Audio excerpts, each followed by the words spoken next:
ஓம் சக்தி. அன்பு குழந்தையே, நான் உன்னோடு பேச வேண்டும். இந்த நேரம் எனக்கானதாக வேண்டும். என் பிள்ளையே, எனக்கானதாக நீ இந்த நேரத்தை ஒதுக்கி இதை முழுமையாக கேள். எந்த வேலை இருந்தாலும் சில மணி நேரத்தை எனக்காக ஒதுக்கிவிட்டு பிறகு வேலையை பார். பிள்ளையே, முக்கியமான காரியத்தை உன்னிடம் நான் கூற வேண்டும். அன்பு குழந்தையே, வாழ்க்கை எத்தனை முக்கியமான நேரங்கள் தெரியுமா? ஒவ்வொரு மணித்துளியும் திரும்ப கிடைக்காத ஒன்று. அப்படிப்பட்ட ஒரு நேரத்தை நீ வீணாக்கி வருகிறாய். பிள்ளையே, கவலை கண்ணீர் என்று உன் வாழ்க்கையை வீணாக்கி வருகிறாய். உன்னை நினைக்காதவர்களை நினைத்து அழுது புலம்பிக் கொண்டிருக்கிறாய். உன் நலனை கருத்தில் எடுத்துக் கொள்ளாமல் இருக்கும் அவர்களின் நலனில் அக்கறை காட்டி வருகிறாய். ஏன் இப்படி? உன்னை பற்றி கவலை ஏதும் இல்லாமல் நீ எப்படி போனால் என்ன என்று நினைப்பவர்களை நினைத்து நினைத்து உன் அழகான வாழ்க்கையை வீணடித்து வருகிறாய். பிறகு என் வாழ்க்கை நாசமாகிவிட்டது என்று புலம்புகிறாய். உன்னை நினைப்பவர்களை நீ நினைத்துப்பார். நீ வேண்டும் என்று நினைப்பவர்களை வேண்டும் என்று நீயும் நினை. தங்கமே, அவர்களுக்காக என்ன வேண்டுமானாலும் செய்யலாம். நீ சந்தோஷமாக இருக்க வேண்டும் என்று நினைப்பவர்களை மட்டுமே நீயும் சந்தோஷமாக இருக்க வேண்டும் என்று நினைத்துப்பார். இங்கே யாருக்கும் எந்த கடமையும் இல்லை என் தங்கமே. பெற்றெடுத்தால் கடமையை முடிக்க வேண்டும் என்ற அவசியம் இங்கே யாருக்கும் இல்லை. பெற்ற பிள்ளையின் நியாயத்தை யாராவது இங்கே செய்கிறார்களா? பிள்ளைக்கும் கடமை இருக்கிறதல்லவா? பெற்றவர்களை பார்ப்பதற்கு, பெற்றவர்களை நினைப்பதற்கு, பெற்றவர்களுக்கு செய்வதற்கு. அங்கே அந்த கடமையை அவர்கள் மீறும் போது உன் கடமையில் இருந்து நீ தவறுவது தவறில்லை என்று கூறுகிறேன். ஏனென்றால் உன் மீது அக்கறை இல்லாதவர்களை தேடி தேடி சென்று நீ பார்ப்பது உன் நிம்மதியை கெடுக்கும் என்று கூறுகிறேன். அன்பில்லாதவர்கள் வரவேண்டும் என்று எதிர்பார்க்காதே. வந்தாலும் அது பயன் இல்லைதான். விட்டுவிடு.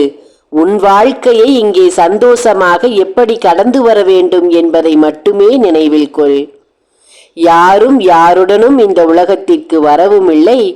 யாரும் யாருடனும் இந்த உலகத்தை விட்டு போகும்போது உடன் யாரும் வரமாட்டார்கள். இது எல்லோருக்கும் தெரிந்தும் இந்த இடைப்பட்ட காலத்தில் வாழ்வதற்குள் ஐயையோ என்னென்ன அக்கிரமங்களும் அநியாயங்களும் வேதனைகளும் கவலைகளும் வார்த்தையை தேள் கொட்டுவது போல கொட்டிவிட்டு மனதை ரணகலப்படுத்திக் கொண்டிருக்கிறார்கள்.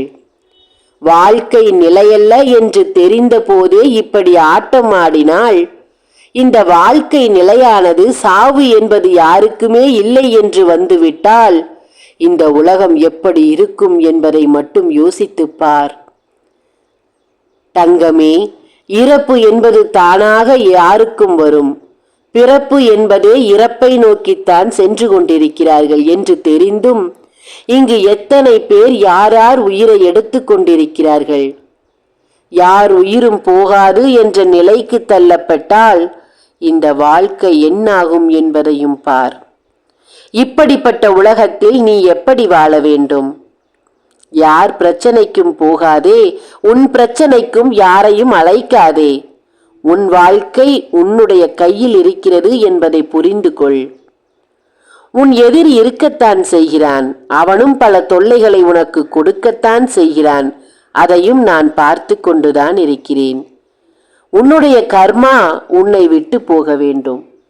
உன்னுடைய விதி உன்னை விட்டு மாற வேண்டும். அப்போதுதான் அந்த எதிரியும் போவான். ஏனென்றால் இந்த கர்மாவும் விதியும் தான் எதிரியை உருவாக்கி நின்று கொண்டிருக்கிறது. இது சரியானால் அதுவும் சரியாகிவிடும். இதுவும் கடந்து போகும் என்ற எண்ணத்தை உனக்குள் வளர்த்துக்கொள். கவலை வந்துவிட்டதே, கஷ்டம் வந்துவிட்டதே, தீராத வேதனை இருக்கிறதே, தீராத வலி இருக்கிறதே என்று வாழ்க்கையை வெறுத்துவிட்டால் இந்த உலகத்தில் யாருமே இருக்க மாட்டார்கள் என்ற உண்மையை மட்டும் புரிந்து கொண்டு பொறுமையாக இரு. இன்று உனக்காக நான் செய்ய போகும் ஒரு காரியம் உன் மனதில் இன்பத்தை கொடுக்கும். அதுவே உன் வாழ்வில் மிகப்பெரிய மாற்றத்தை கொடுக்க போகிறது. ஒரு குரல் உன் செவிகளில் கேட்கப் போகிறது. அதுவும் எப்படிப்பட்ட குரல், எப்படிப்பட்ட சத்தம் தெரியுமா? அரண்டு விடுவாய் நீயே. அந்த சத்தத்தை கொடுக்கப் போவது யார்? யார் வீட்டிலிருந்து அந்த சத்தம் வரப்போகிறது? நீயே அலறியடித்து ஓடிப்போய் பார்ப்பாய். அப்படிப்பட்ட சத்தம் இன்னும் சிறிது நேரத்தில் உன் வாழ்க்கையில், உன் செவிகளில் விழப்போகிறது. தங்கமே, அதனால் உன் வாழ்வில் மிகப்பெரிய ஒரு மாற்றமும் வரும்.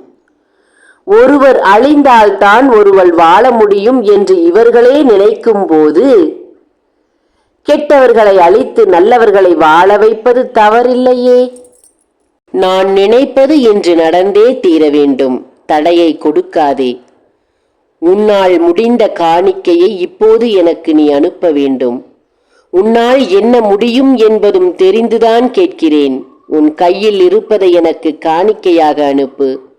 இன்று இது நடந்தே தீர வேண்டும் தங்கமே. வாய்ப்பு உன்னுடையது. தவறவிட்டால் என்னை குறை கூறக்கூடாது. ஓம் சக்தி. நன்றி.